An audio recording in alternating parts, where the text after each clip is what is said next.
Installation చేసుకుంటూ మా ప్రోగ్రెస్ను అంతకంతకు ఇంప్రూవ్ చేసుకుంటూ మా జీవనాన్ని కొనసాగిస్తూ ఉంటుండగా సడన్గా హెచ్ఆర్ మా కంపెనీ హెచ్ఆర్ వాళ్ళు ఇచ్చినటువంటి తీర్మానం ఏదైతే ఉందో అది మా జీతాలకి బహు విరుద్ధంగా ఉంది. ఎందుచేతనైతే మేము ఒప్పుకున్నటువంటి ఒప్పందం ఏమైతే ఉందో 30,000 శాలరీ, పిఎఫ్ ఈఎస్ఐ కట్ అయిపోను 28,000 మేము బై హ్యాండ్ తీసుకుంటున్నాం. అది కాకోకుండా ఫ్యూయల్ క్లెయిమ్స్ ఏవైతే ఉన్నాయో అవి కిలోమీటర్కి 3.90 విధంగా ఉన్నాయి.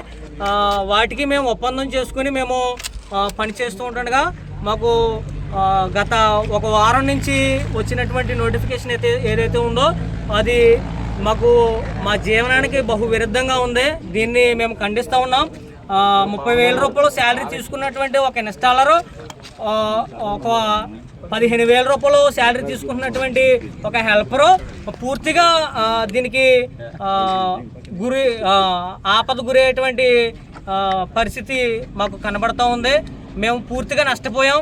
మా జీవనాన్ని బయట విడిచిపెట్టి పూర్తిగా మేము ఈ స్మార్ట్ మీటర్లోకి వచ్చి మేము జీవనాన్ని కొనసాగిస్తూ ఉంటుండగా మరి మా హెచ్ఆర్ వాళ్ళు, మా కంపెనీ వాళ్ళు దీన్ని ఆపడం ఎంతైనా మాకు బాధాకరం.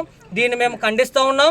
మాకు రిక్రూట్లో ఆఫర్ లెటర్లో ఏదైతే మాకు నియమ నిబంధనలు ఇచ్చారో ఆ విధంగానే మేము కోరుకుంటున్నాం. మాకు ఇచ్చినటువంటి శాలరీలు మేము ఫస్ట్లో అయితే ఏదైతే శాలరీలు తీసుకున్నామో మాకు అగ్రిమెంట్లో ఒక 1 ఇయర్ ఇచ్చారు. ఆ 1 ఇయర్ వరకు అదే శాలరీలు కొనసాగించాలని మేము డిమాండ్ చేస్తూ ఉన్నాం. అదేవిధంగా ఫ్యూయల్ క్లెయిమ్స్ ఇవ్వాలని మేము డిమాండ్ చేస్తూ ఉన్నాం. అదేవిధంగా మాకు ఇన్స్టాలర్కి ఒక హెల్పర్ని ఇచ్చారు. ఎందుకంటే మేము చేసేది ఆన్లైన్లో చేస్తూ ఉంటాం, ఈ లైవ్లో చేస్తూ ఉంటాం కనుక ఈ లైవ్లో చేసేటువంటి పనికి గమ్ముని ఏదైనా థ్రెట్టింగ్ ఆపద ఏ విధంగా వస్తుంది, ఎంత సేఫ్టీ తీసుకున్నా ఆపద అనేది ఎలక్ట్రికల్లో వస్తూ ఉంటుంది కనుక మాకు హెల్పర్ అనేటువంటి వ్యక్తి మాకు ఖచ్చితంగా అవసరం. ఈ డిమాండ్ కూడా మేము పూర్తిగా అమల్లోకి తేవాలని చూస్తున్నాం. ఒకవేళ ఈ డిమాండ్లు మీరు మాకు కొనసాగించకపోతే ఆంధ్రప్రదేశ్లో ఎక్కడ స్మార్ట్ మీటర్ బిగించకూడదని మేము నిర్ణయించుకున్నాం. కనుక మీరు మాకు ఈ డిమాండ్లు ఎప్పుడైతే నిర్వర్తిస్తారో అప్పుడు మేము మా విధులను కొనసాగించడానికి మేము సంసిద్ధంగా ఉన్నామని తెలియజేస్తూ ఇంతటితో ముగిస్తున్నాను.